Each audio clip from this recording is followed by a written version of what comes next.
Okay, one final attempt before I record the video for you. Can you hear me now properly?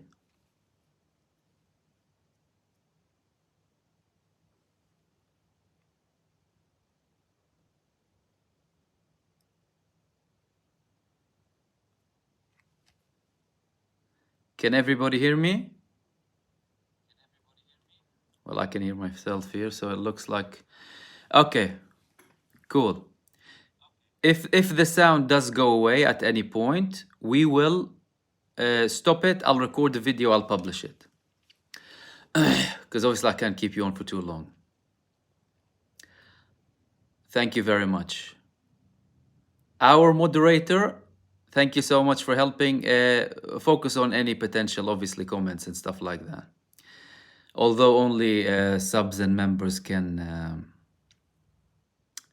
comment. Okay, thank you. Mossad unit, they won't stop us, dude. No one will stop us. We'll continue. No live, we'll record the video. No video will post. Whatever it is, we will continue our duty and our work. No one is going to stop us. We were talking about Lebanon. So they were saying that this is the biggest escalation. And Israel massacred many people in Lebanon, and it looks like it's gonna extend. And basically what I said in the previous two videos that were interrupted by a certain force is the main thing. So what I'll do, I'll open the chat for you guys now to ask any questions and start contributing. Because it's about you eventually. I would have finished my bit if everything went fine. But yeah, so I'll open the space for all of you to start participating, ask any questions, comments. For anyone joining us now, we just had a couple of interferences in the live stream.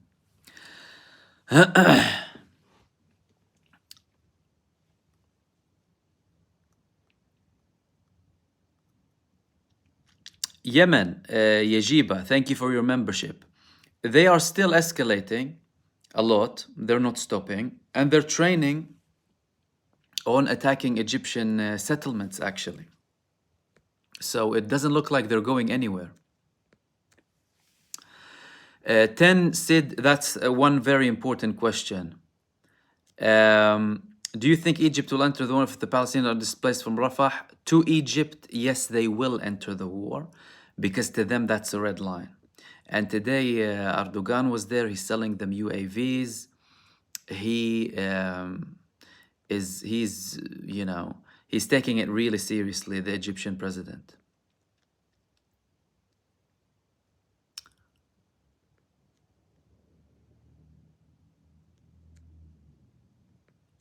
Van Moore, we were talking about the escalation in Lebanon briefly. Basically, Israel is saying this is the biggest escalation yet. Hezbollah killed one Israeli soldier. They retaliated, massacred over 10 people, 10 citizens, civilians. And Israel says it's the largest escalation yet. It looks like things are going to increase further. And obviously, Hezbollah, they're preparing from their perspective as well. Thank you for that, our moderator.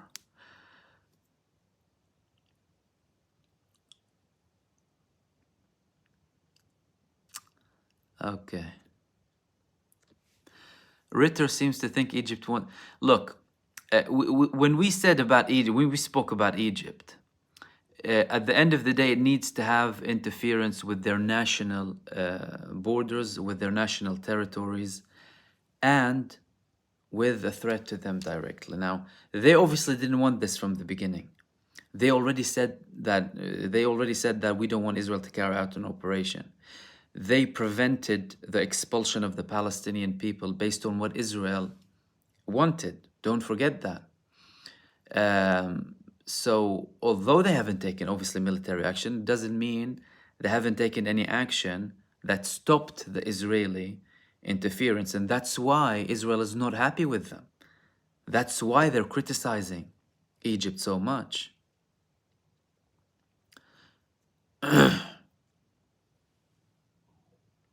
Joe Spector. Alessandra, thank you so much for your super thanks, and welcome everyone joining us now. With regards to Iran, Iran didn't participate in 2006. It was only Hezbollah, and it did end with a victory, although Israel destroyed many parts of Al-Dahiya al-Janubiyya in Beirut and other parts of Lebanon, obviously the south. But it was a victory for Hezbollah. Israel gets humiliated militarily, and they obviously punish the civilians as usual.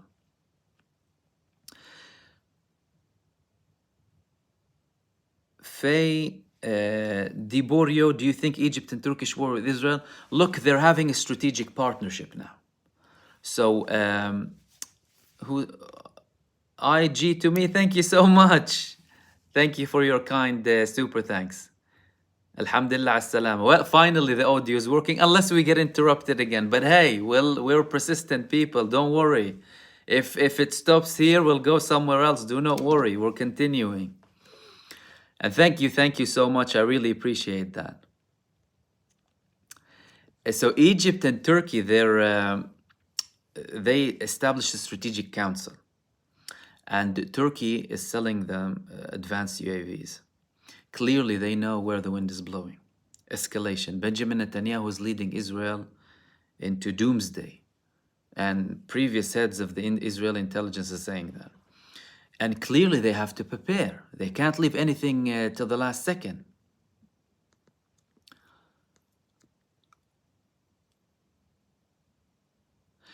Tensid, another interesting question. Will the Lebanese Christians get behind Hezbollah or even Lebanese army if it's a full-fledged war? Look, the Lebanese, when you talk about the Christians and the thing, there's a member of each ideological and religious background on each side. So there's Christians, Muslims supporting Hezbollah. There's Christians and Muslims opposing Hezbollah, right, in Lebanon. Even when you talk about the civil war in Lebanon, you had people from every religion, every background of religion, siding with someone different. You had Christians who were pro-Israel. You had Christians who were against Israel. You had sects from within each religion with and against. And some people like to portray it differently. These are the people who you don't want to listen to, because these are the people who want to generalize. These are the dangerous people. Similar to what Israel is doing with regards to the Jewish people thing, as if they represent all Jews, despite the fact they're probably at a historical low in terms of popularity amongst the Jewish people. And that's why Israelis are fleeing Israel. They're not trusting this whole Zionist fake idea.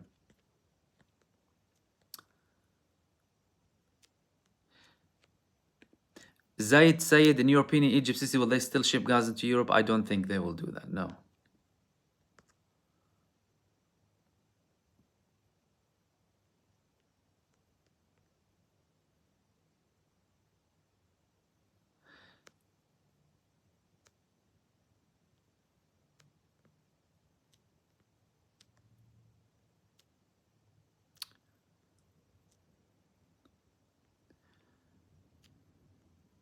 Faye Diborio, another question. Did Jordan and EU stop sending food to Israel?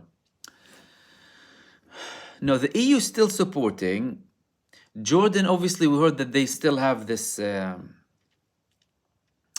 land, corridor, back route from UAE to Saudi Arabia. Look, I haven't personally seen confirmations of it. There are talks about it. But Israel's still getting stuff. However, its situation is increasingly getting worse. Present calm mind. How will an intifada change the West Bank? Do you see shooting between the PA and resistance in Tubas?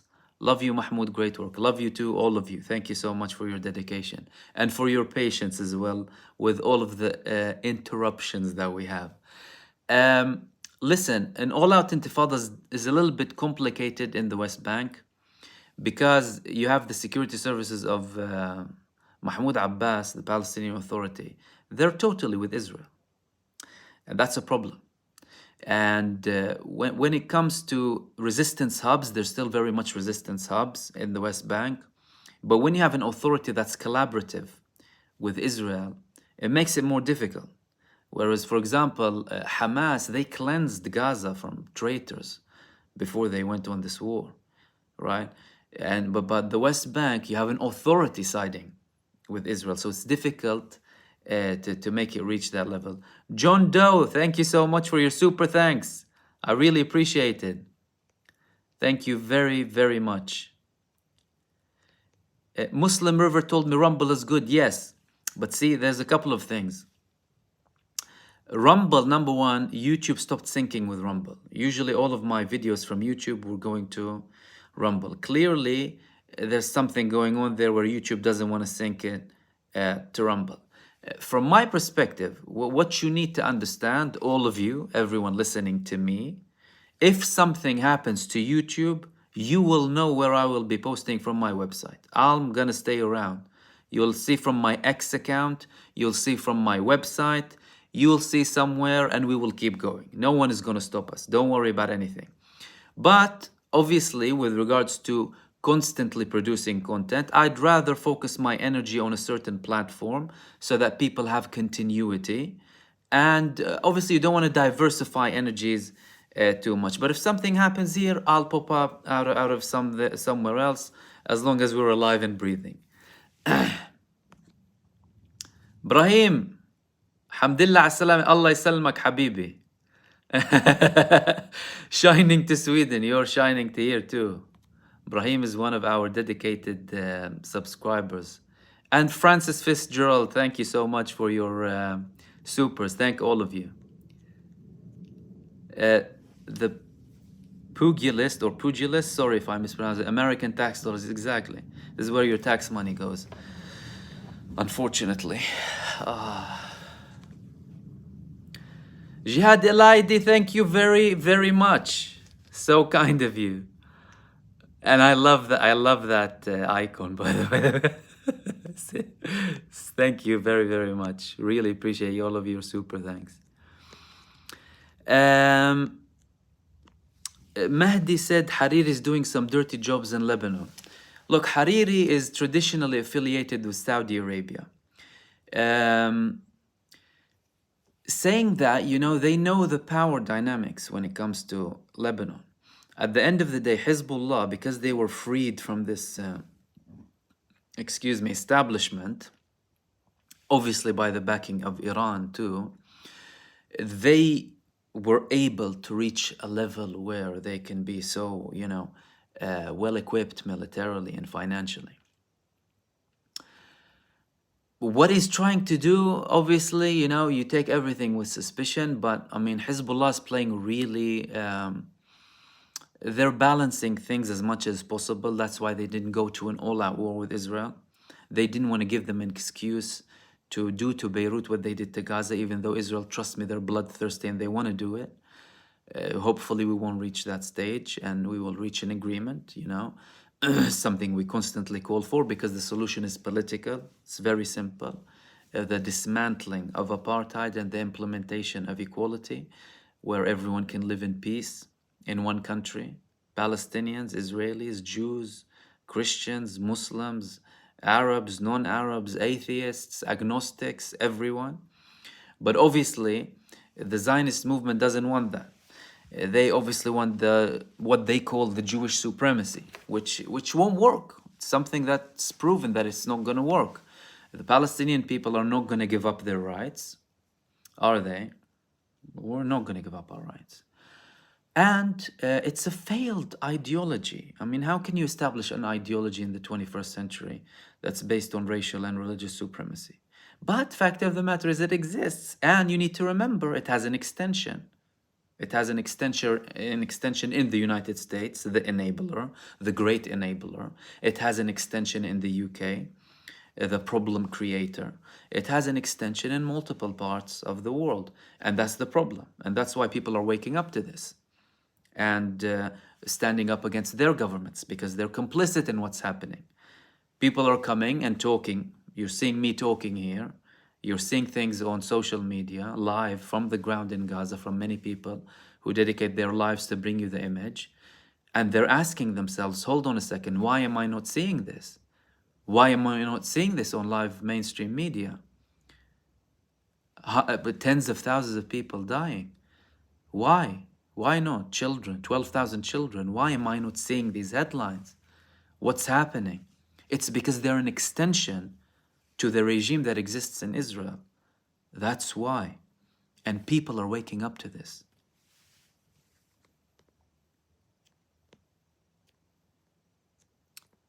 Ben Vader, thank you so much for your super. Really appreciate it.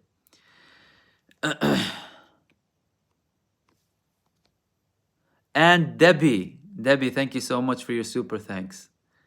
I really appreciate all of your kind support. It's really kind of you. We have Dr. Ahmad Tajil Sir Kandura. Mahmoud, please don't forget that the president is aggressively against having an altercation with Egypt because of the financial benefits he received from the US $3 billion annually. Yes, he receives $3 billion. Israel receives billions too. But the Egyptians know that the US will never give them what they give to Israel, because Israel always wants to have an upper hand when it comes to US supplies. Now, Egypt has had enough of this from a very long time ago, and they started to diversify their military. They started going to multiple other countries, including Russia and North Korea. And people need to understand that. They just joined the BRICS.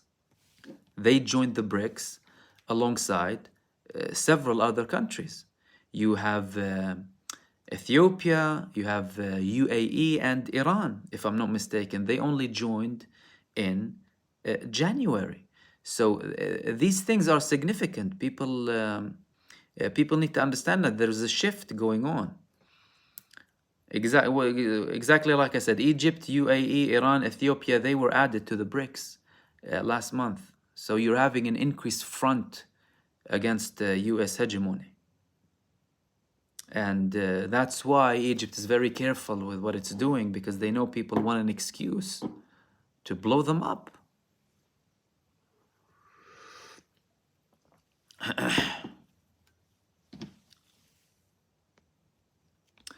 Amir D question, do you have some information about the gas pipeline explosion in Iran? I've read briefly that they did excuse external forces and it's under investigation. It's definitely external forces. Who else has benefit to damage sovereign countries apart from foreign forces?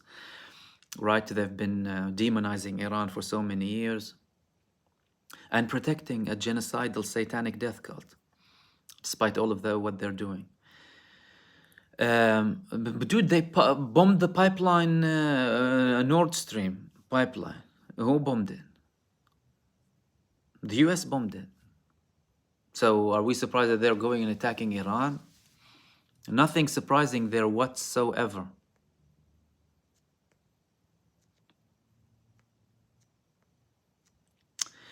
Hi, I'm Debbie. I'm US UK citizen that was raised in the US. It breaks my heart to see their masks fall off and expose their moral bankruptcy. So many us around the... Yeah, I mean, it shouldn't break your heart. It's good that the masks are going off, I think. And it's important for people to know that. Mariam Masood, our moderator, is saying, I was listening to the Anti-Empire Project and he was talking about a certain level of betrayal. Diplomacy is integrated into Egypt's system. Yeah, I mean, like I said, we constantly repeat about Egypt. They're very calculated in their responses. And obviously with regards to everything to do with the level of their response to Israel, what they do, how far they take it, they need to calculate every single thing before they... Ciara or Kiara, sorry if I mispronounced it. Thank you so much for your super. You said, I saw on X about an explosion. Israel said it had a car bomb targeting a high-level Israeli official. Any info? Love your work. Thank you. From Ireland. Welcome from Ireland.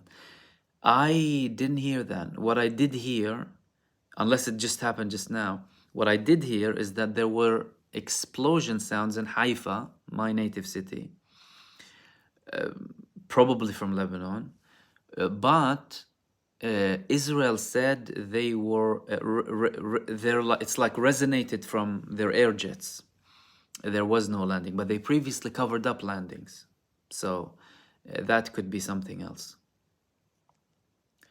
Because what people need to understand, if the war extends to the north of all of northern Israel, most people will flee, will completely flee.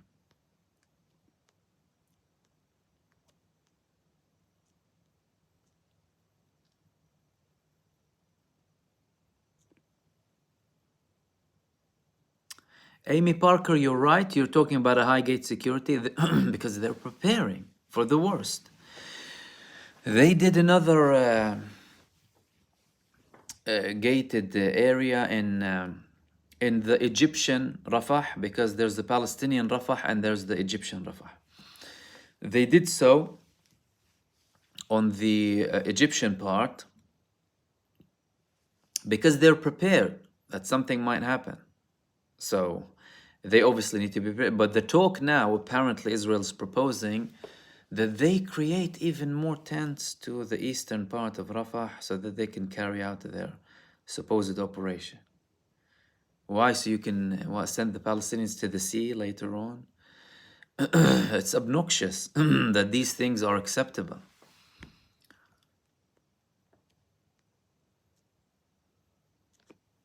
Quick Clips Gaming 1. Hello, Mahmoud from USA. Sadly, I don't support my government. Look, who supports his government?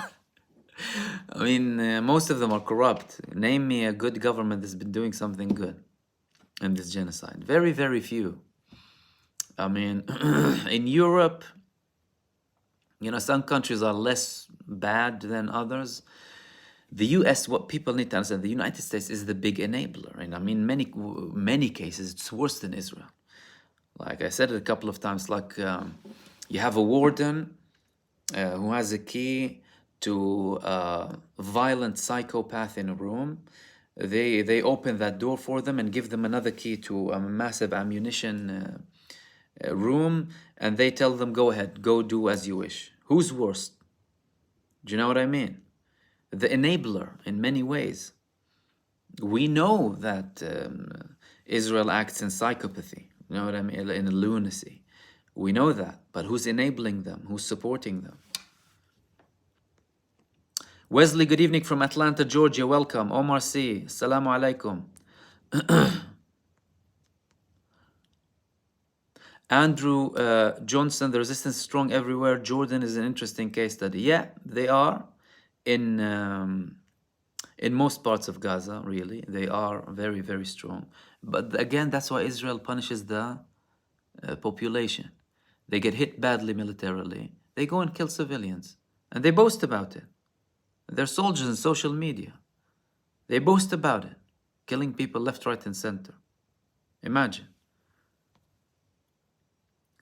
Moose YT, thank you very much for your super thanks. Onyx the Taken King, Abbas is senile. I mean, if he's not fully senile, he's getting there. Sympathizing with Biden. Many people are showing the map of Mexico now next to Palestine after Joe Biden said Sisi was the president of Mexico.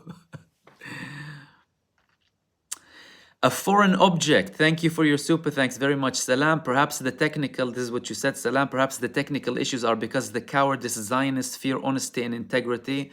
Jazakallah for the daily updates. Wa jazakumullahu khairan. Thank you very much for your support. And of course, you know, criminals, they want to hide. They don't want anyone revealing them. It scares them. You know what the irony is? The funny thing is here, if I'm talking personally from a personal perspective, I am proposing and calling for a humanitarian solution for both Palestinians and Israelis to receive equal rights. This is what I'm proposing. I'm anti-inflammatory language. I'm anti-racism. I'm anti-discrimination. I always tell people that it isn't about Jewish people. Yet despite all of that, people still have a problem with people calling for equality and universal human rights. Imagine that. And thanks again for the super thanks. John Doe, Mahmoud Habibi, big salam from Paris. Salam to you. And Marrakesh, Morocco. I love Morocco. I have many lovely Moroccan friends as well. Your brother Jilali. Mauro, again, Mauro Doria asked, good evening, how will Egypt respond to the Israeli invasion of Rafah? Look, they're trying to postpone it as much as possible, potentially cancel it. But if Israel does go ahead and things escalate, go out of control, they start bombing people, and they need to flee to Egypt. Look, there's already talks about suspending the peace treaty. Talks about suspending the peace treaty is one step before war. The problem is there's no one with sound mind in Israel to stop this lunacy. They're crossing all of the red lines. Every single red line, they're crossing it. With everyone, even with their closest allies. Onyx the Taken King, thank you for your super thanks so much. Biden called Rishi Sunak Rashid Sunak. I remember that. Rashid Sunak. Oh man, he's a funny guy, Biden. Joe Spector is asking Mahmoud exactly how many fighters does Gaza have? Nobody gives a good estimate, nor is ever mentioned. Look, because no one has exact numbers, but people have estimates, right? So, I mean, the estimations vary from 30 to 100,000. How many are active? How many are fully trained? How many are, top forces? No one's entirely sure because obviously they need to keep it secretive. So that's probably why you don't have an exact number. But we're talking about at least like 30,000, like that's the bare minimum.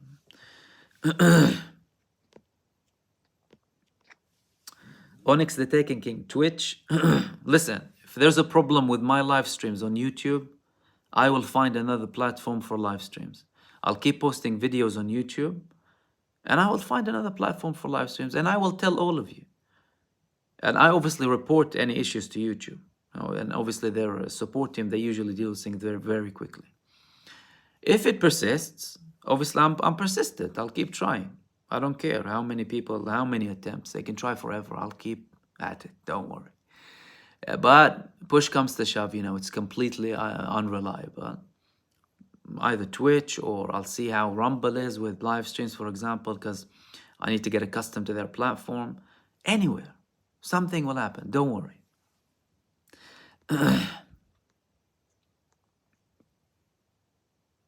Grammy B and NC. Was the update given during this stream or in one before the story been chasing the stream? Yeah, Grammy, we had a bit of an interruption in our live stream, a couple of interruptions, and we heard tapping and behind the background. So we don't know exactly what happened. But there were interruptions. I spoke about, obviously, the escalation in Lebanon in brief. And Israel's considering it the most severe escalation that they have so far. And we're discussing the potential of an all-out war breaking. And obviously now, I open the space for subscribers and members to share their thoughts, comments, and ask any questions as well.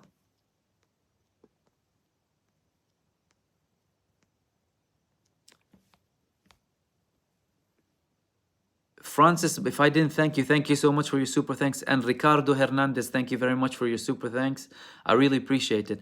Do you think the removal of all Zionist lobbyists from most Western countries can be the start of the ultimate solution of this problem? I mean, it's getting rid of the ideology and what enables it. And it opens up the question of democracy. Again, do we live in democracies? Like in many Western countries, you'll see a lot of, there's a lot of civil liberties, individual freedoms, not a good lifestyle in general. And when it comes on the individual level, obviously there's many problems too. But it's relatively good. Don't get me wrong. Some countries are much safer than Western countries. Like many people who live in the UAE or Saudi Arabia or whatever, they'll tell you it's much safer than living in London or New York. So let no one be delusional when it comes to this. And it's things with taxes and free healthcare and stuff like that and income. No one should think that I live in the ultimate thing, right? But in general, I'm talking about. However, when it comes to democracy, right? If you go back to the Athenian democracy, when we used to say rule for the people, I mean, the people literally controlled what was happening. There were constant referendums about serious decisions. There were constantly gatherings of people represented by the public, sometimes the public themselves, regularly meeting to discuss what their countries do on a much smaller scale. The question is, what do we live in now? Do we live in a democracy, or do we live in a predetermined, manipulated by media, a dictatorship, authoritarianism for a few years, up until the other authoritarian comes, obviously following a massive spin and brainwashing campaign through mainstream media? That's why people are leaving mainstream media in their droves. And that's the problem. This ideology being there, then them doing shady things behind people's back, going down dodgy routes to enforce things, and not listening to the people, not listening to the crowd when it comes to them wanting or not wanting something. This is like, how many protests do we have to make for them to stop this genocide? We've been protesting for 4 months now. Hundreds of thousands, millions, record numbers. In the US, in Britain, in London, every town, how long? Shouldn't that be enough? But clearly, it doesn't work like that, based on the system that we have. Based on the systems that we have, it doesn't work like that. There is no power to the people ruling. No. There's the elected dictator, clique, cartel, part of a greater cartel, doing whatever the hell they want to do. Muhammad Saeed Abdelhadi, thank you very much for your super. Thank you so much. Zaid Sayed, Mahmoud, there is a video on the Sun website about Sinwar. Do you still go to the Sun website? Don't give them traffic. Do you have information about Sinwar in the tunnel? Is this video fake or is it an old video? Well, the Sun, again, you're talking about mainstream media. I personally boycotted mainstream media. So I'll just get my founded information, facts from the sources that I need. I don't give them clicks. I don't visit them. I don't see them. The Sun should be called the Spun in Britain. The Daily Mail, it should be called the Daily Fail. These are tabloids, brainwashing people. I saw that video. I saw it from Israel.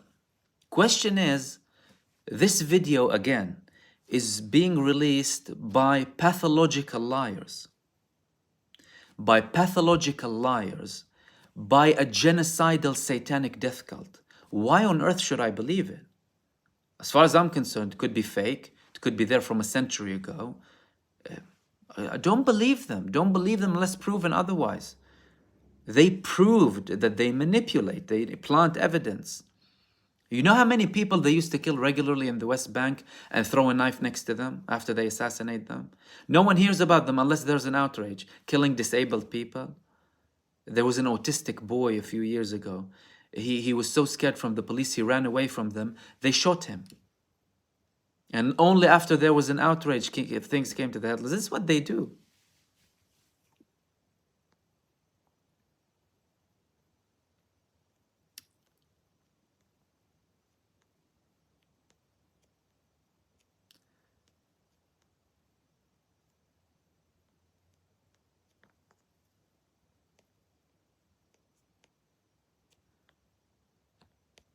Debbie and John, thank you so much for your supers. If I haven't, thank you already. John said, in America, a simple law, Citizens United, removed democracy and allowed bribery to be illegal. That's why AIPAC can buy our politicians. I know. Have you heard about this guy who they offered 20 million to run against Rashid Atlaim? This is just one person who spoke. Imagine the people who don't talk. Imagine people sitting there, oh, hello, come, 20 million, go. Most people will go. Do you think most people have a moral compass? They're corrupt, but some, thankfully, they have a moral compass. They'll expose these things.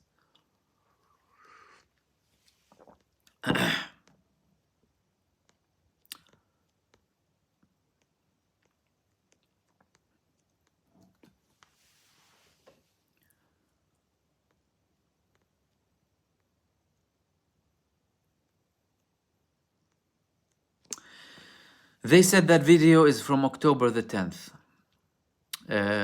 Crooklink said, again, what do we believe? Seriously, what do we believe? And I'm trying to be as unbiased as possible here.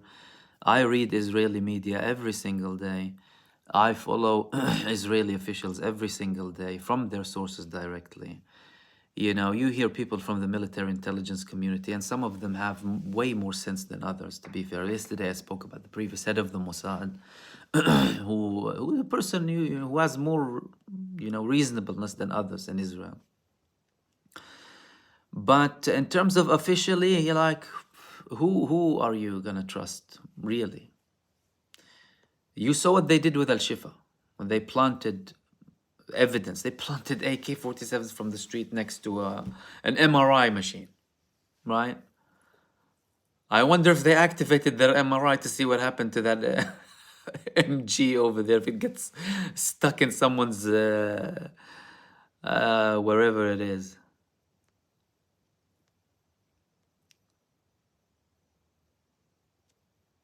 Kerry, exactly. Again, how does that video even prove that that's Sinwar? There's no identity at all. They're showing him from the back, right? It's like the videos of the US showing Bin Laden from the back when he was watching this video in this Tora Bora place.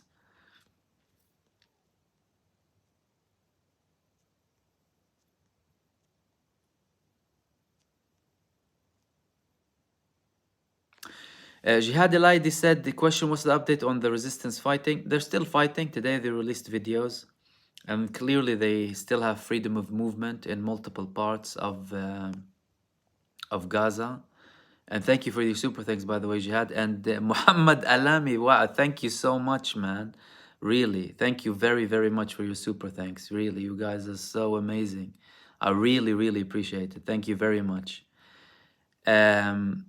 Going back to your question, Jihad, it's they're still fighting everywhere.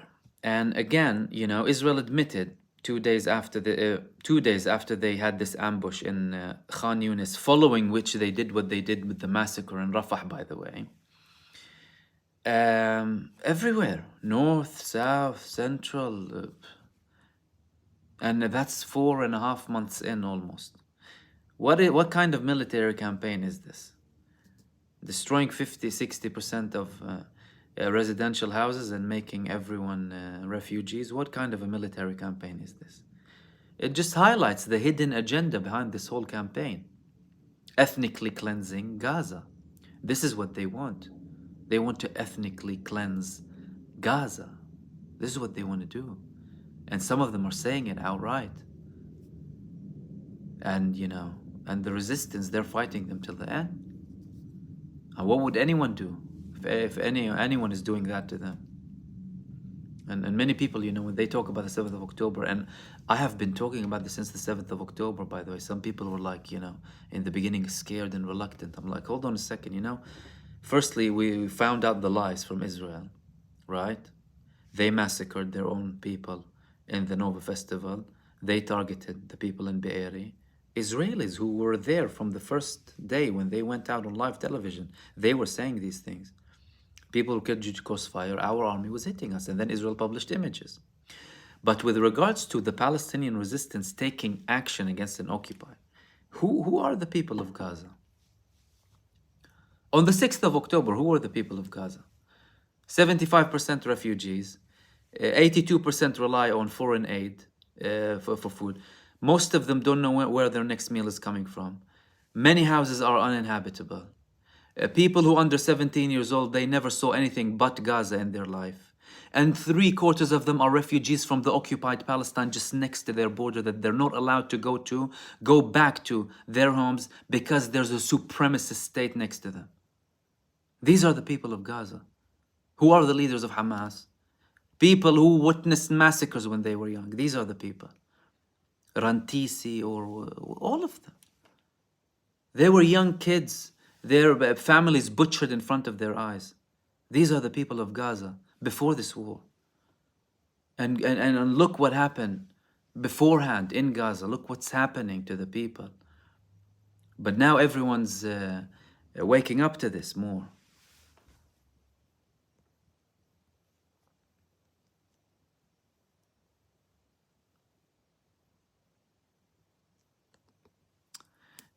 David Durrani said, that's a response. I'm afraid the US system has never been truly democratic. And you talk about the college system. Yeah, absolutely. Hupo, thank you so much for your super thanks. Do you think the emergency request from South Africa to the ICJ could have any impact? Look, they made their order. It's ICJ, right? The court. They made the order. It's supposed to be the international court, right?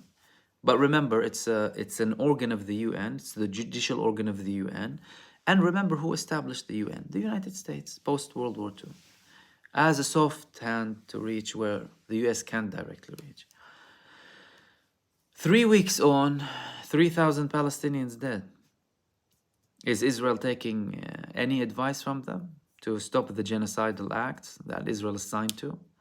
No. And like I said, we didn't have any hope with the ICJ from the beginning because there are so many resolutions, UN resolutions for Palestinian statehood, for Palestinian refugees' right to return, for supporting Palestinian resistance and intifada, condemning Israel, this and that. Approximately 80 resolutions against Israel in the UN.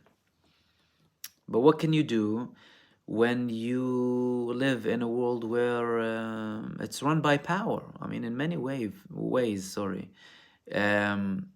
it's the jungle law. Only the strong survives in these games. This is what's happening. So we're not expecting much. What it is doing, don't get me wrong here, and please don't think that I'm trying to be pessimistic or anything. I'm just, analyzing things as I see them, obviously. You're entitled to have a different opinion, of course.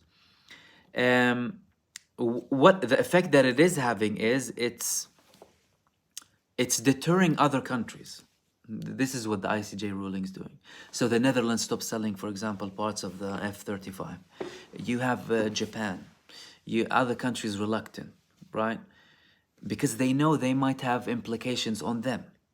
So from that sense, it was successful to an extent, okay? With regards to general dealings and image of Israel, delegitimizing Israel across the world, okay? However, when it comes to stopping the genocide, which is the most urgent thing that we need to do now, stop this insanity, this genocide, this barbarism, this inhumanity, this catastrophe, it's not stopping it.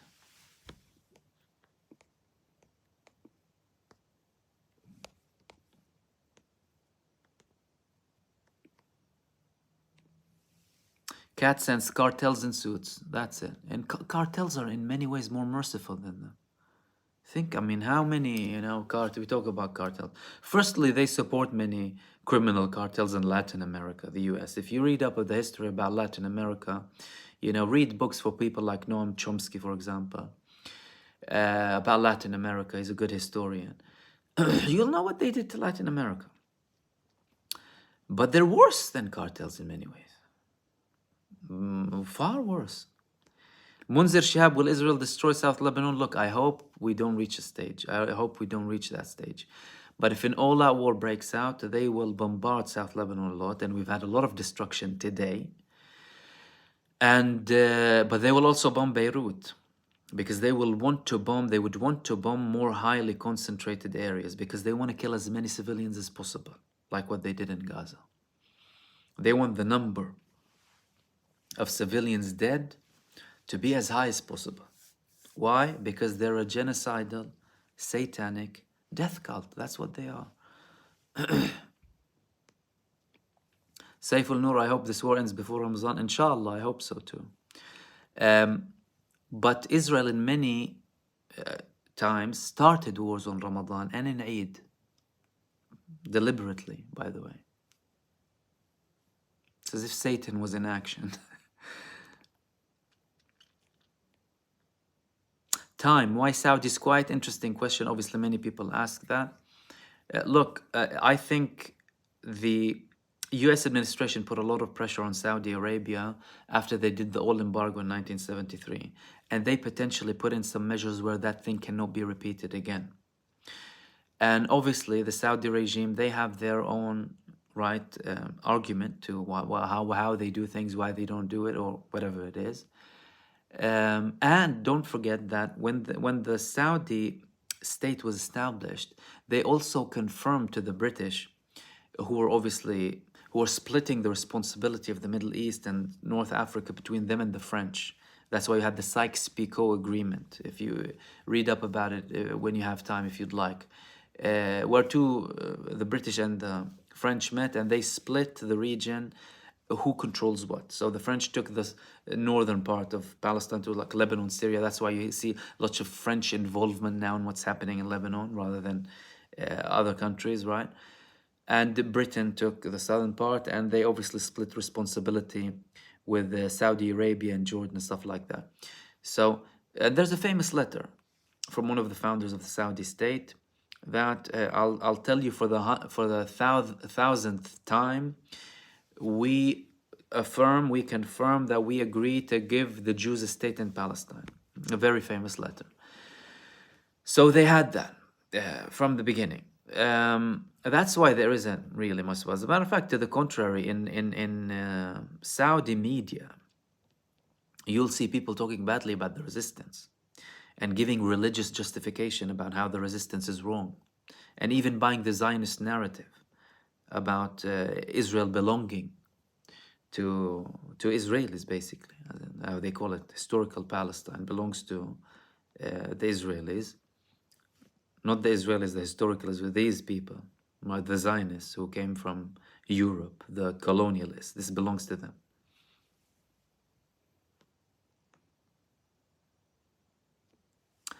PJ asked an interesting question. If Israel attacks Beirut, hitting the airport, major highways, electricity, do you think Hezbollah will enter into Israel? And if they do you think other countries would follow? Thank you. Okay, if Israel attacks Beirut, they'll attack many things, and they start cutting off the life of people. This is what they did in 2006. Electricity, water, whatever it is, they'll bomb it. However, Hezbollah have the capacity to do that to Israel. Like Israeli state departments, they published multiple warnings letters that were leaked in social media, so some of them, for people to be prepared for a massive outage, to prepare tinned food, for a massive shortage in electricity, in food, in potentially water, because they know Hezbollah already have missiles directed at these strategic places in Israel if an all-out war breaks out. So will they go into Galilee? Yeah, probably. I mean, they already went in several times in this war, Hezbollah and other resistance movements from Lebanon. So it's very likely. And it won't be too difficult for them to enter the Galilee. Like most of the northern population is evacuated. Most of the northern part of Israel is Palestinian Israelis, or Palestinians of Israel, right? Israel likes to call them the Arab citizens of Israel, us, like myself. But we're Palestinians. However, it will be really, really tense. Will other countries follow suit? Look, again, with other countries, they need to... There needs to be something that would threaten them directly. Unless, they're preparing something we, we didn't really anticipate. Time, I am thinking to abandon Hajj for some years. Hajj is the pilgrimage to Mecca in Saudi Arabia, for those of you who don't know. Look, many people say that. Many people have been saying it for dozens of years, just because of who's there. It's not a new call, by the way. Many people already do that. And don't forget about how the system works also, and how many, So I'm not surprised that people say that still.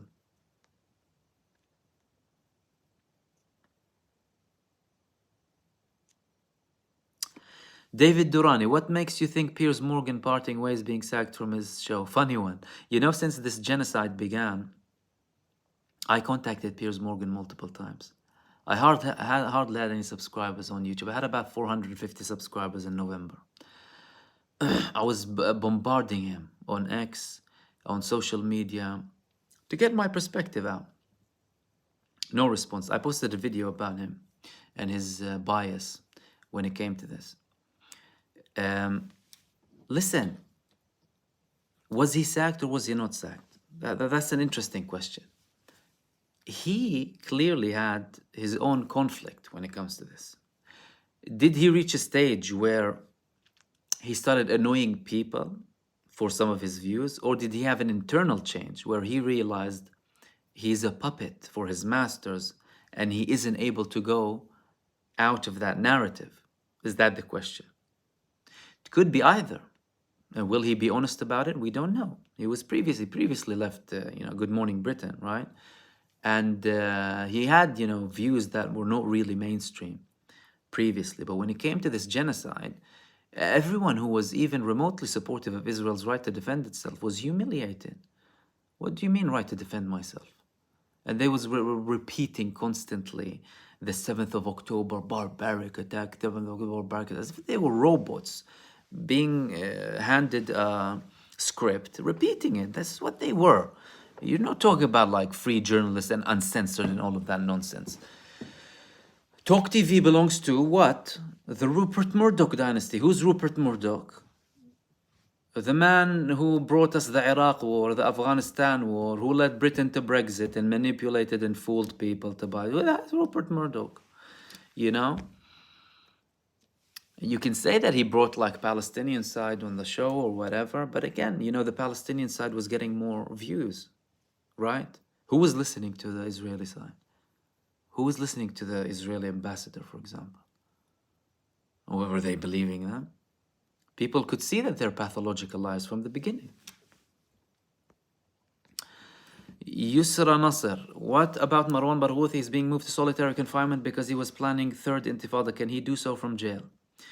Marwan Barghouthi is one of those heavy prisoners that Hamas wanted to release. They wanted to release him before. Israel refused.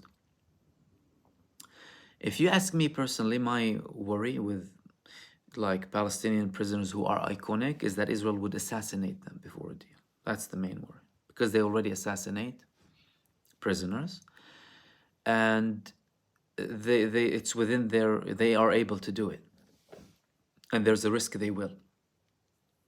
I didn't hear that they put him in solitary confinement, but what we do know is that all Palestinian prisoners have been cut off of the world since the 7th of October, so that they don't react to what's happening. 8 died were killed, not died, were killed by Israel after torture and not being treated. Many of the prisoners who were released in the temporary ceasefire repeated that. They were given food. 80 people would get like 60 potatoes to eat. They were still in their own clothes, not replacing them with bloodstains because of how much they were tortured for over 40 days. Several of them died because of internal bleeding because they were hit so bad and not attended. Young, 19, 20, 21, 22-year-olds. And again, you don't hear that. They're not hostages, of course, to the mainstream media, and we don't see their images plastered everywhere. And we don't see their reunification when they go out, because they don't want to show how Israel treats them when they go out, and psychologically tries to damage them as much as possible and their families.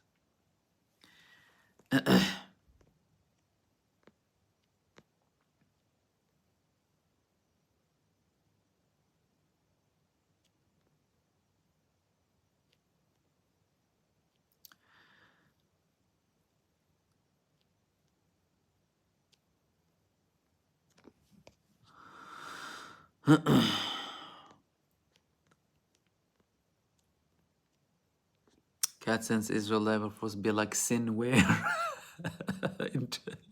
Nice one. David Durrani, and yes, he was apparently sacked by Murdoch directly. I wouldn't be surprised.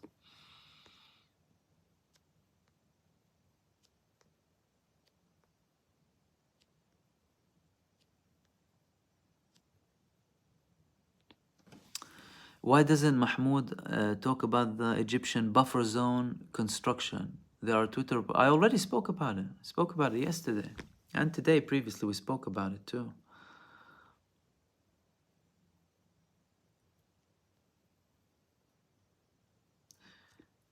Cray 97, over 100 million Americans watched the Super Bowl while Israeli bombed Rafah. Some are calling it the Super Bowl massacre. Yeah, they're trying their best to manipulate the people with their money, but it won't work.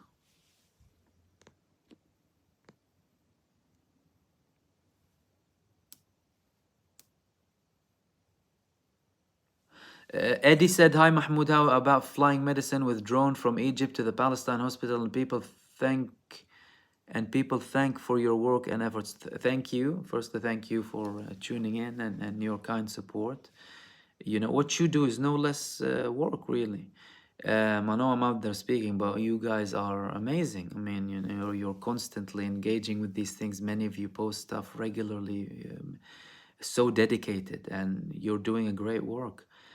With regards to that medicine, I didn't hear that particularly. I know that Jordan had a couple of helicopters going there because they have a Jordanian hospital in Gaza with medicine. But think about it for a second. Imagine that stage where we need to fly medicine. Can we just hold for a second and just go back for a second? You can buy a medicine from the pharmacy, right? Here in the UK or anyway. Imagine people with like very serious conditions, including cancer patients, not getting medicine. People have to smuggle the medicine. That's the situation we're living in, you know? Some people are saying, you know, people who are watching these things, they need therapy. I'm not surprised. You know, the scenes that people have been watching, what's happening in Gaza for the past 4 months. That's why I personally, I refrained from seeing everything. And we have access to everything, including live from the ground, as in people will. So it's a terrible situation.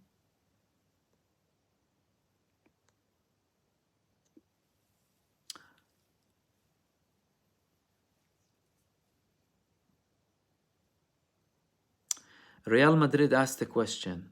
Hello, Salam Mahmoud, can you tell me who is winning in Gaza? Okay. Number one, with war in general, this is my view. If there's war, everyone's losing. Everyone is losing in war. Because reaching war is you're making yourself less human. It's going to get something for political gain. However, the reality that we live in, people in many parts of the world, like in Palestine, they've had war imposed on them for so long. It's not in our nature to like war, by the way. In terms of Israel and in Gaza in particular, so number one, I believe in mankind, in humanity's potential to reach a stage where conflicts are not resolved through war. Okay, we made some progress throughout history. We can make more progress, but clearly, many people, especially many powerful people, that's not their main interest. For political, for control purposes, and sometimes for more evil purposes too. With regards to Gaza, from a military perspective, you look at it this way. What are the objectives of that military campaign, and are those objectives being met? So from Israel's perspective, the official prime minister, he said that the war objectives are to demolish the Hamas and bring the prisoners back, hostages, prisoners, whatever it is. What is he achieving? He is nowhere near demolishing the Hamas. And he only got his hostages through negotiation with the people that they want to destroy. So the resistance, in terms of people fighting from Gaza, they have been fighting one of the most advanced and heavily equipped armies in the world for 4 months. Who's winning? Who's winning? You know, you can argue that even surviving 4 months is already winning, right? Or that they already won by taking Israeli territory on the 7th of October and taking down a whole division militarily, from a military perspective. And again, the massacres on the 7th of October, Israel did them. Nova Festival, kibbutzes, Israel did them. We know that already. Most people know that. apart from mainstream media, obviously. They still live on another planet. So from a military perspective, the resistance is surviving. Therefore, it's winning by its survival, right? Israel is losing because it's failing to achieve any of its objectives. It's losing on a political level. It's losing on an international level. It's losing from the image level. It's losing on so many levels. People are fleeing Israel in their millions now. What have you gained? Obviously, you can't argue that the people of Gaza won, right? Because there's so much damage, right? That's why I initially say war, you're losing your humanity if you're oppressing and going into an act of war against people with something that you can achieve politically, okay? Going against other people. But this is how things are, unfortunately. It's a really harsh reality that people live in, and the Palestinian reality has been this harsh for 75 years. Obviously, we're living in one of the most difficult times in Palestinian history. You know, some people argue that this is potentially worse than the initial Nakba. But this is the situation that we live in. And the question is, how do you get out of it?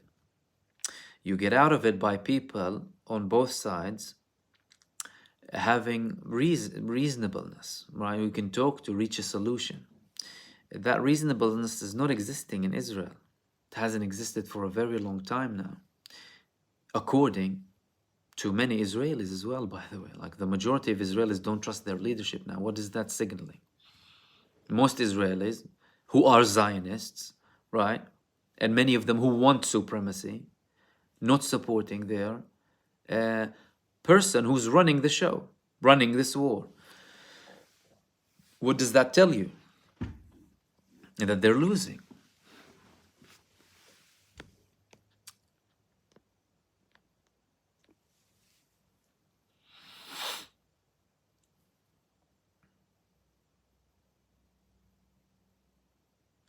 Iman Salim, once they get their way so much, they won't stop, like an addiction to lying and winning. Yes, and the problem is they're friends, the friends of the addicts. That's the key thing here. So you have an addict and you're boasting him, you're supplying even more to him. That's what the US is doing in Israel. You have people high on racism and addicted, and their closest friends are supporting them, supplying them with more and more drugs on a high.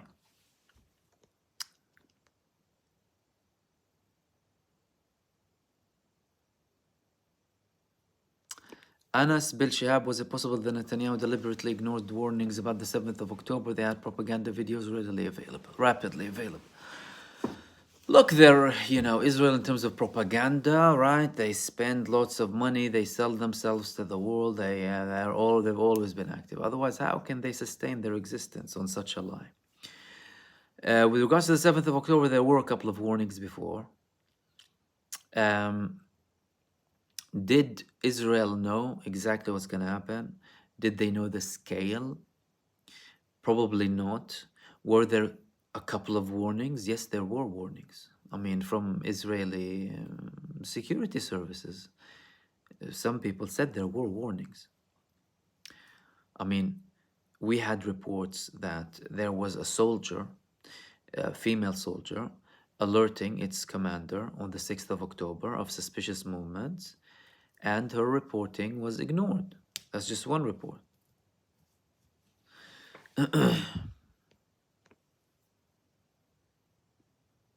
Ricardo Hernandez, thank you so much for your super. What do you think about the human shields claim? The only side that uses human shields is Israel, always. If you look at IDF human shields, just Google it, you'll see.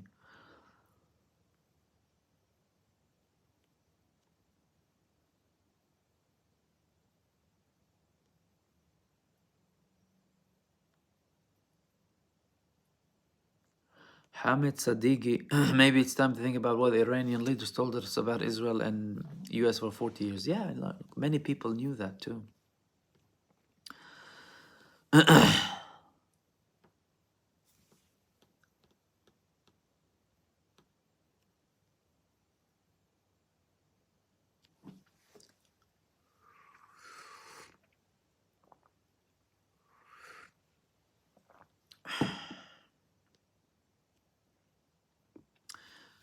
Fran is saying, I saw a Palestinian woman that was forced to kiss the Israeli flag. They beat her because she refused. She said she would have rather been martyred. I'm not surprised. They humiliate people regularly. I mean, the regime of apartheid in the West Bank, it's there to humiliate people. Many of what they do in Gaza is to humiliate people, to have this damage shock on them, right? The level of destruction, to instill fear in people.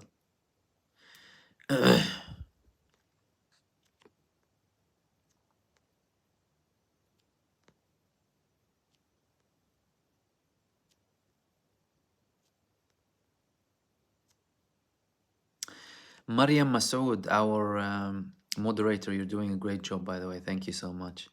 They've been using systematic rape. Yeah, there are many claims of systematic rape, unfortunately, but many people don't talk about it. As in Israel is raping, Israeli forces raping Palestinians in prisons, men and women.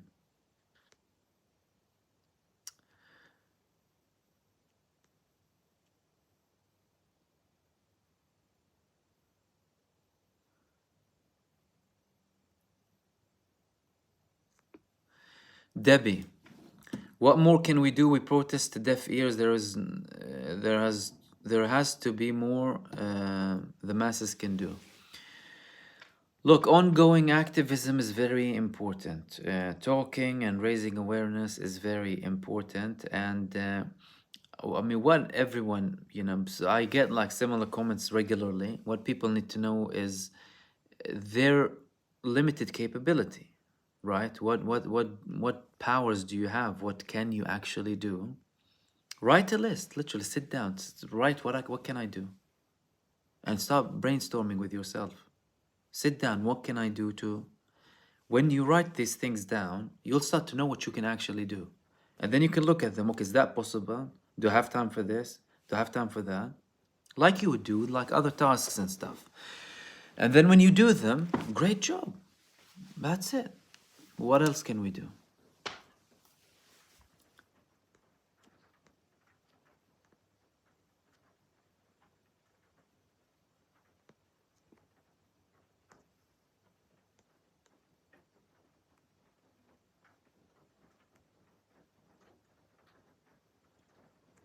Onyx the Taken King, Israel claims that they knew about 7th of October to discredit Hamas military raid. There is a point to that because it undermines the preparation from the Palestinian resistance. It's true. However, there were a couple of talks, and but that's definitely something to bear in mind because the preparation and the level of humiliation was very, very severe. It wasn't small, and Hamas and the Palestinian resistance, they did a lot to get rid of all informants in Gaza. They took control of lots of Israeli information, right, in bases and stuff. That's why it was so effective. But we've had like a couple of reports again coming out from Israel that people reported things and there are inquiries about them that might lead to people, going to prison. But yeah, acting like it wasn't, it's all an Israeli plan is obviously is not realistic.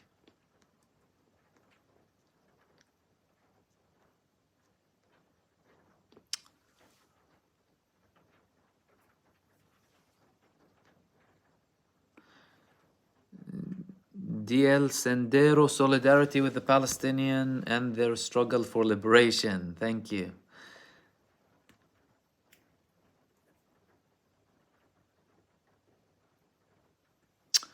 Zaid is saying, Mahmoud, in your opinion, what do you think will happen to the PA in the West Bank after the ceasefire? I think they'll probably continue, but then again, it looks like a do or die war. The more the time goes by, it looks like it's either going to be an ongoing war or a very, very temporary ceasefire that will escalate again. I'm not seeing this ending anytime soon. You know, in previous wars, you used to see it coming. Something triggering, either Israel or, you know, the Palestinian resistance doing something that triggers a big Israeli response. Massacres, something happening. Quiet. The scale of this was so big. I mean, Hamas had such a massive operation on the 7th of October. I mean, you could argue that this was the biggest military hit Israel has gotten in its history. It was difficult for Israel, obviously, to look past it. Because if they wanted to resolve it quickly, what would they accept that, can we live with this reality? So they decide, obviously, the hate-filled, vengeful way of killing everyone, and they obviously had plans for that. And but then again, you know, no one sat down for a second to ask themselves, hold on a second, what are we doing and what have we been doing all along? And why do these people continue to fight us? Well, do you know what I mean? And some people in Israel do ask that question. It's not like they're not, but they're not in power. They're not in the key positions to reach a solution. Because like I said, the solution is simple. You implement equality. Give the Palestinian people the same rights you give Israelis. That's it. Done.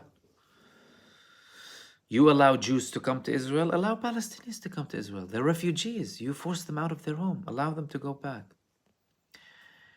Give the Palestinians in Gaza and the Palestinians in the West Bank the same rights you give Israelis from an Israeli perspective. You implement equality. What is there to complain about? Compensation. And what else is there? But you see the problem? No, we want this country to be only for the Jewish people. We need to be more than them. We are not allowing them back, you know. The Palestinian people won't stop calling for their rights. And the solution is simple. Simple. Implement equality, universal human rights, implement justice as much as possible. We will never have complete justice on this earth. But, you know, there are like massive injustices, right, that are so blatant. But no one in Israel thought about that, really.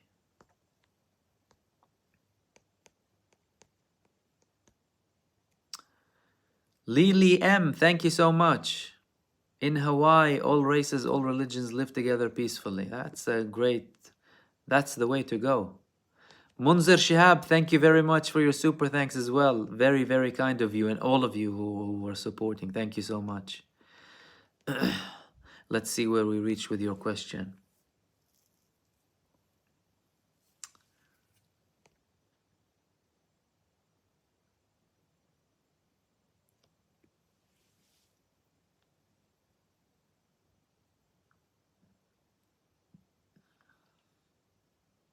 Fran is saying I had to work with my own dad. I'm assuming as in to educate him. There's so much propaganda, so much lying that sometimes prior just don't know until we sit down and talk with them. Now he understands. Yeah, I mean, don't forget one thing as well. Obviously, some of the older generation is way more educated and have more life experience. But people who were exposed more to this brainwashing propaganda mainstream machine, they've been on it for such a long time.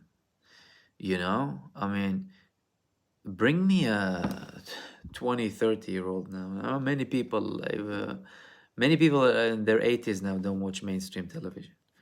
right? Who opens the TV right now from the younger generation? But some of them are still believing, like they'll open the mainstream media to get the news, right? But that's why we have these platforms today, to obviously provide an alternative to these lies.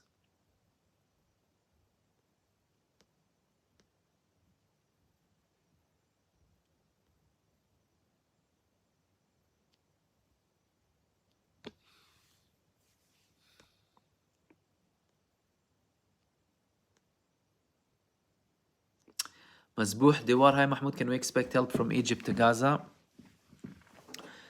Look, Egypt is helping in to an extent with whatever they can. In terms of military intervention, it would be if their national integrity, their national territories are compromised. Israel is pushing towards that. Egypt, people need to remember, Egypt prevented Israel's plan from happening and coming to reality in the first few days of this massacre. People need to remember that.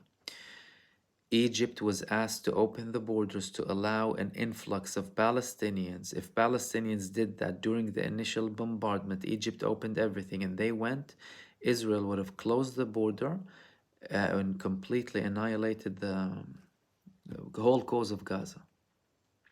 You'd be dealing with like a couple of hubs of resistance, maybe. Obviously, there'd still be some people there, but it would have made life a lot easier for them. Israel is fuming about that. And the other day I spoke, it was yesterday or the day before, about the Israeli finance minister, a key figure in the government, saying that Egypt bears considerable responsibility for the 7th of October. Imagine. They're not happy with them. And they're constantly pushing the limit. And Egypt is holding, has a very long breath, to be honest with you. But they're preparing for the worst case scenarios.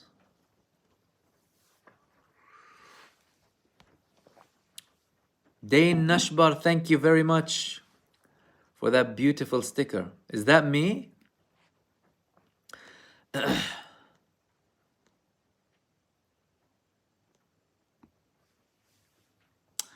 Meanwhile, that's from Barbara Ruendal. Bibi's son is in Miami. He lives in an apartment at 5,000 US dollars a month. Yeah, he was with his girlfriend on the beach when the genocide started. So people were calling him, come and fight. It's your dad. Because some members of the cabinet, like Gadi Eisenkot, he lost his son and his nephew. So some people from the cabinet actually sent their children in Israel to fight, who are serious about this. They lost relatives. But Bibi, no. And what they actually tried to do for his son, by the way, not many people know that. They tried to get Yair Netanyahu diplomatic immunity. He wanted to have diplomatic passport or something so he can roam around and do as he pleases. Imagine that.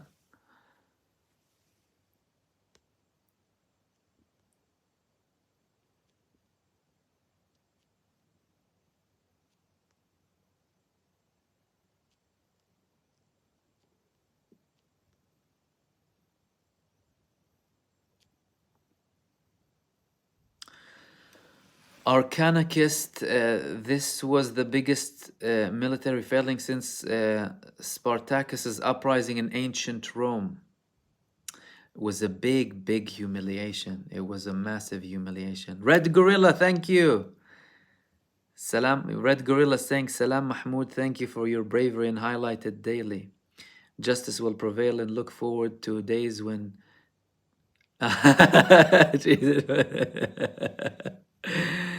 Yes, brother, thank you so much for your super thanks.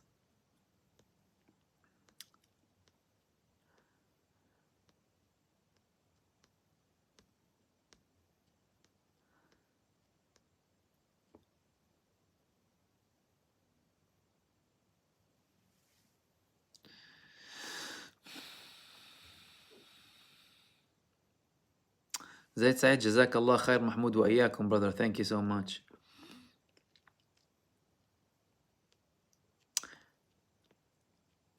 Um,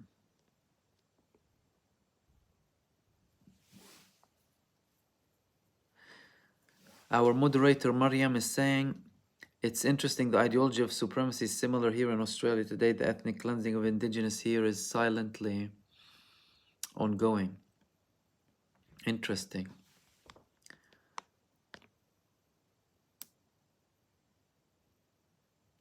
DL Sendero, but you have to end Zionism, Mahmoud. So it seems to me. I'm assuming you were talking about when I was saying if Israel provided rights. Well, they know that would be the end of Zionism because Zionism was established. That's why they don't implement it, because Zionism was established on racial and religious supremacy.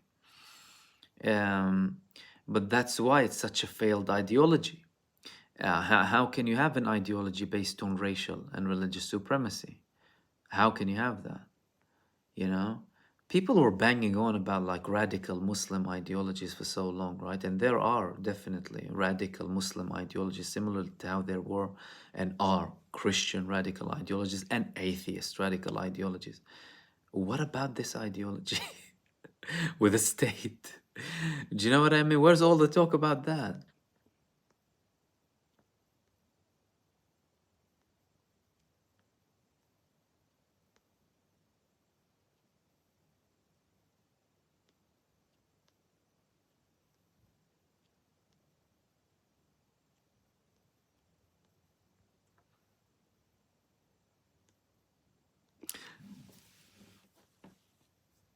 Amir D. Mahmoud, brother, your solution, unfortunately, to utopia. I heard that before.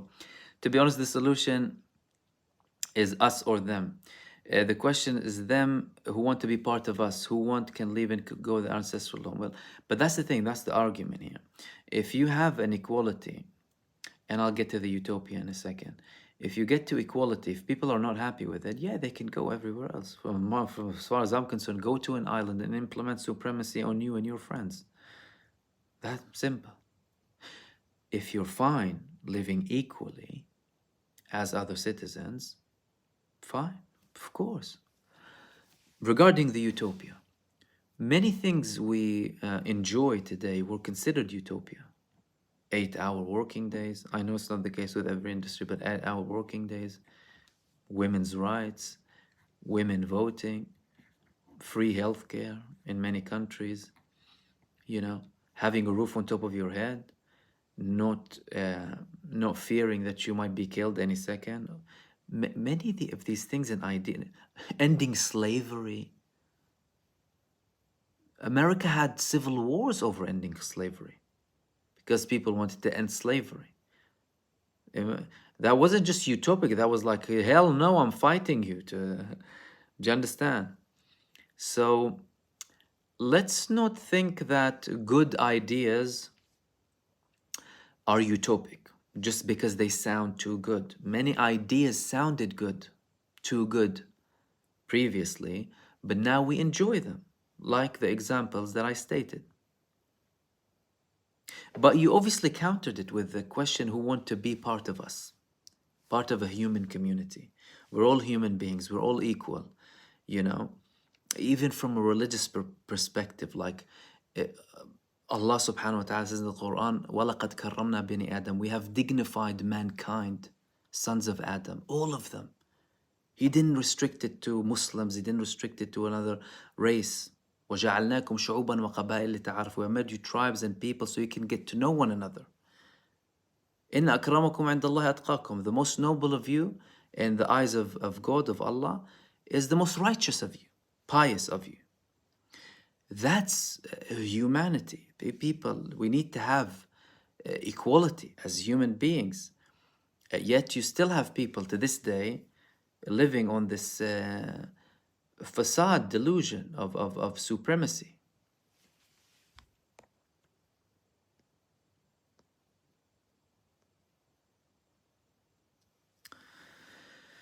Victor Pinduka, marhaba brother, marhaba, back to you. Lily, there is hope, Mahmoud Audi. I am 75 years old and I've woken up to how the corporate media controls everything. See, that's a great example, and many people say that. 75, 80-year-olds, you know. I receive many comments like that, and that's great. It's never too late.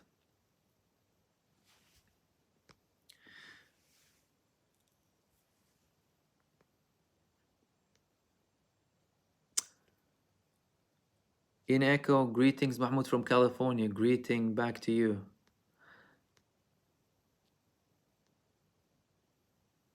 Julius Mahmoud, can you please invite Scott Ritter one time? I was actually in touch with him a couple of months ago, Scott. But now, I mean, I'm focusing more on delivering you content every day. But there were few people who I contacted previously. But now I'm focusing on delivering content to you. Obviously, if there's someone relevant who contacts me, for example, we can definitely do something. But you need to remember, you know, bringing you this information, you need time. You need time to look into things, to research them, verify them, analyze them, you know, put in your perspective where necessary. And that takes a lot of time. Zach, what are your thoughts on the IDF claiming that Al Jazeera is part of Hamas? I think the question is what's not part of the Hamas? Right? I think that's the question. What is not Hamas? Like, can someone explain to me what is not Hamas in accordance to the IDF? Everything is Hamas to them. Everything that challenged them is Hamas, is anti-Semitic, is this, is that, right? Doesn't stop.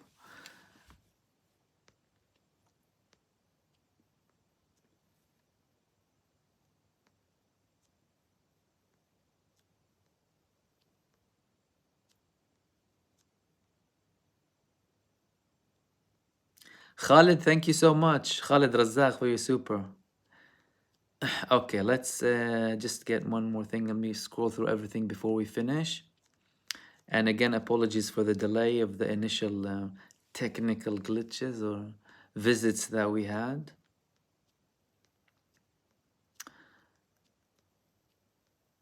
Okay.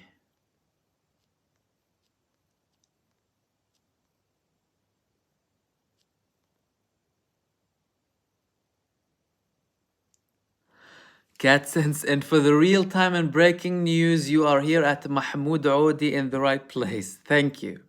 I think you should be a presenter with me. That's it.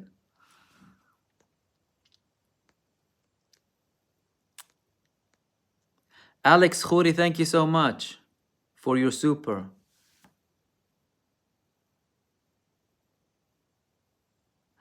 Interesting question. What shall I say to the people who ask why in Hamas's founding documents they explicitly call for the killing of Jews all around the world? That's a massive lie. That's like a great lie.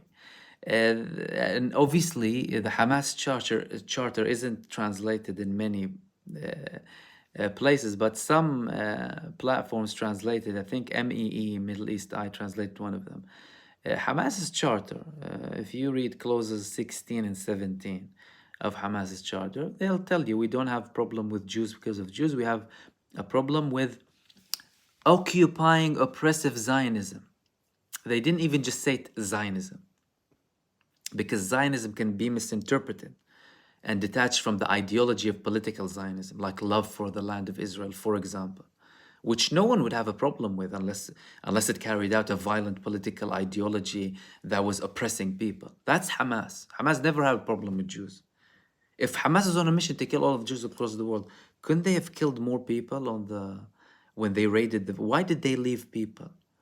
Why did people say, Israelis who were held by Hamas temporarily on the 7th of October, that they told me, I'm not here to hurt you, you know, we're believers, and we're not here to hurt you, we're on a military campaign. Why were the hostages smiling, the prisoners, when they left Gaza? Do you know what I mean? That's one of those key lies that they sell to promote. They want to kill all Jews, right? For them being Jews. Nonsense. It's ridiculous, preposterous.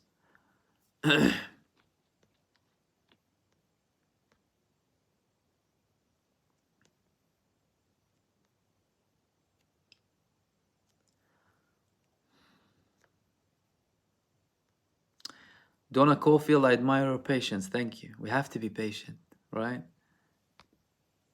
And let me get to the other one before we...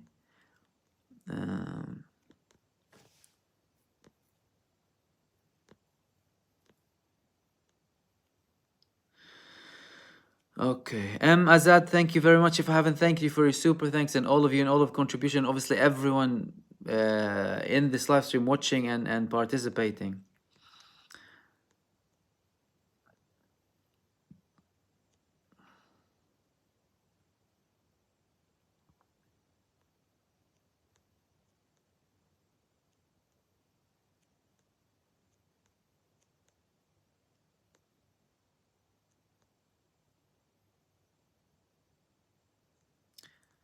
Okay.